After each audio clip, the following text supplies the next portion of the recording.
Hi guys! Today is the first day of construction. Okay. So, welcome. Ayan. O, diba? Andyan ang ating... Oh, pahinal lagi na sa kuda. Ano mo kuan? Yun naman ang kanto ng poste natin to. Nag-adjust na ko ng 70 para sa yero. Labas. Nandito naman 1 meter galing sa bahay niyo. Kanto. So sinukat ko ang galing dito 8. Tapos dito yun 4, yung sa taas dito. Ikuha ko ng elevation, hindi pwede magsukat na ka-slant. Tama ba? Ayun na. Tingnan mo dito. Yung may bako dito. So itong view. Oh, yun ang 4. Galing dito. Yan. Yun. Hanggang dito. Yan ang yung may pako sa baba. Oo. Tapos diretso na kami. Yan ay. Oo.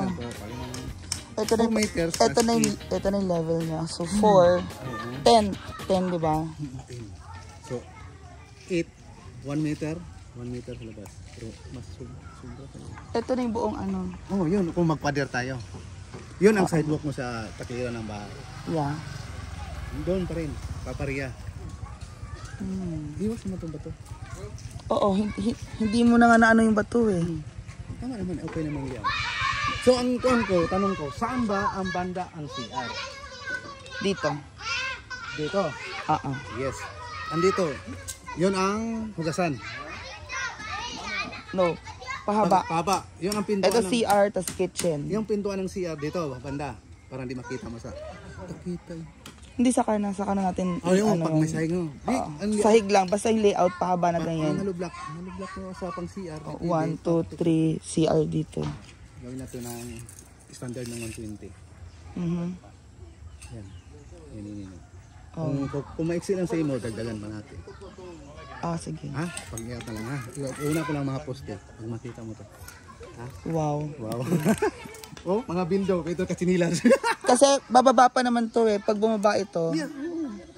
Maka-cover. Actually yung deck. Yung deck, maka-cover niya siguro yung bato. Dapat natin.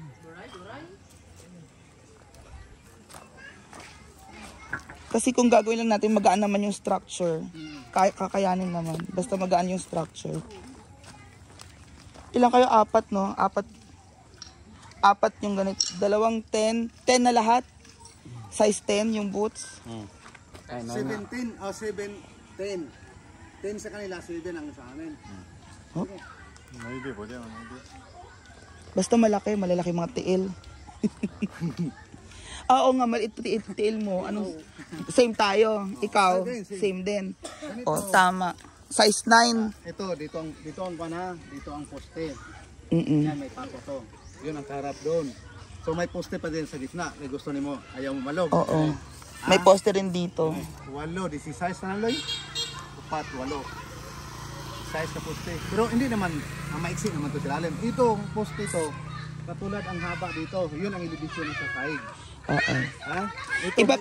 Ipaprint ko pala yung design, no? Ito po nga, kaya ang laptop sana ka, ikaw permintilate. Magkano? Laptop, madidjust ka.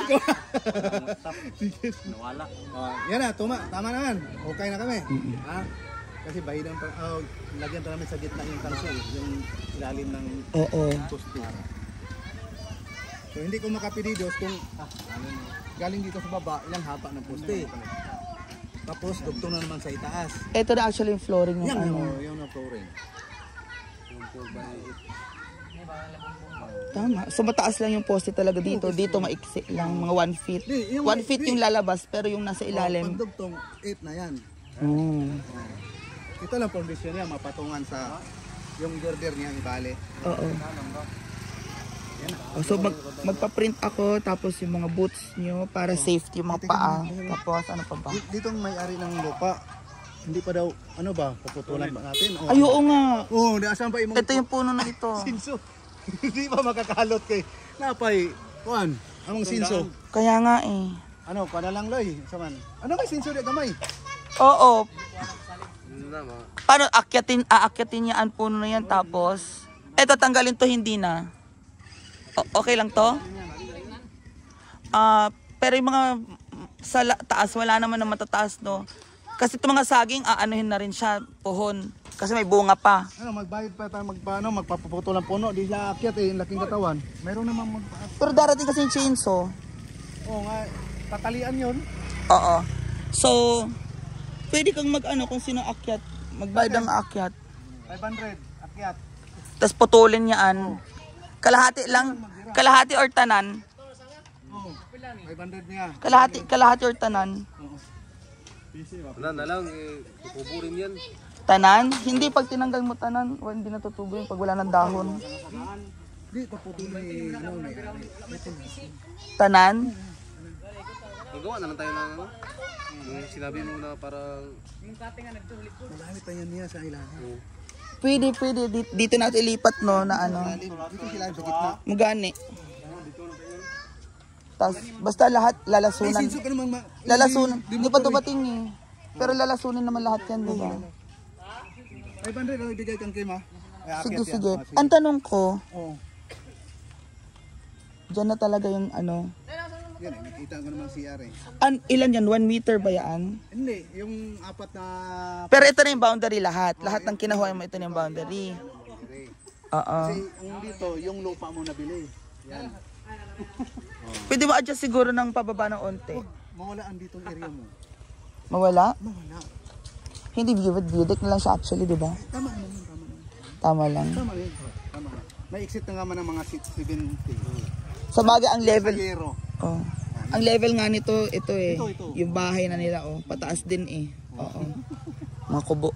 Para magka-level lang din actually. Ay, hindi. Mas mataas na ako. Tama na, tindahan mo Sa baba, yun ang makalit. O, sa baba. Pag ang pundasyon mo is kubo lang naman din. Hindi naman siya talaga sementado. Lalaliman talaga yung Ang angkor, sabi ko kasi yun. O, anchor. Para hindi matulak. Oh. Oo, kasi Sa baba, actually, nakalalay lang sa baba. iiwan ko din naman siya. O, iwan ko rin siya. Mag-Manila ako 1 month, ganyan, or ano. May iwan. Oo, may mga kapitbahay naman. Oh, mag-gate naman siya. Mag-coral, oo. Mag-gate naman. Ipag-grills na itong sa harap. Pero mas malaki na to dun sa kubo ko dun. Oo, mas. Laki to, haba. Basta ito mataas.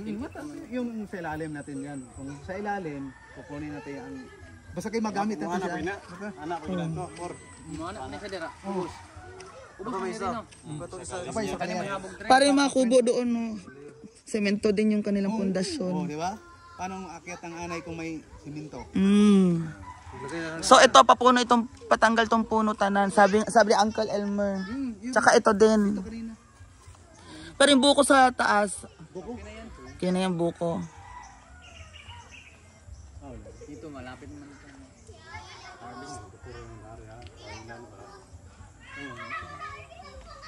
Pwede naman siya mag-spiral. Pero siya, concrete gutter. Yung yero niya nakasahod sa alulod. Sa concrete gutter. Hindi ka na ikot sa likod. Wala na. Oo. Sa likod. Yung area mo lang, yung 70. Yung ito, yun ang bakod mo. So may allowance pa. Pwede pang lagyan ng parang deck or ano.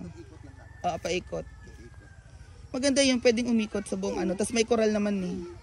Ang inisip ko sa coral ko, yung meron siyang kamo na yung bamboo na coral. Tapos sa paligid nun sa labas, may barbed wire.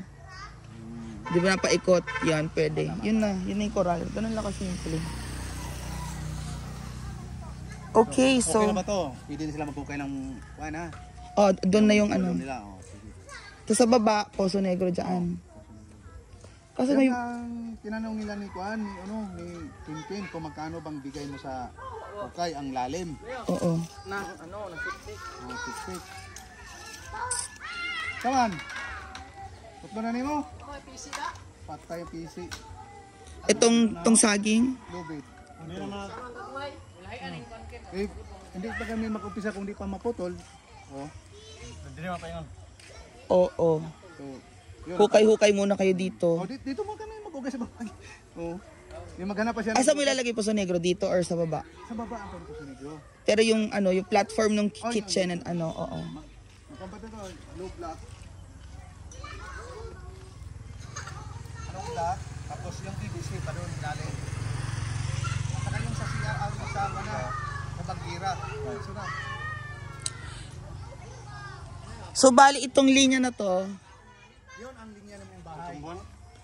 Oo. 1 meter? Hindi. 70 lang. 70 lang, okay. Basta sa likod. Ito yung flooring. Bababa din ng onte. Okay, go. So, sige na. Let's go. Stress ako. Sir, bibili ako sila ng boots para madali silang umakyat panaog yung mga... Oh, kailangan naka-boots, diba? Para madali lang kayong gumanyong ganon. Maglakad-lakad. O, pag chinelas lang, eh. So, boots lang talaga, okay? Yeah. So, there you go, guys. Tanggalin muna natin tong puno na to.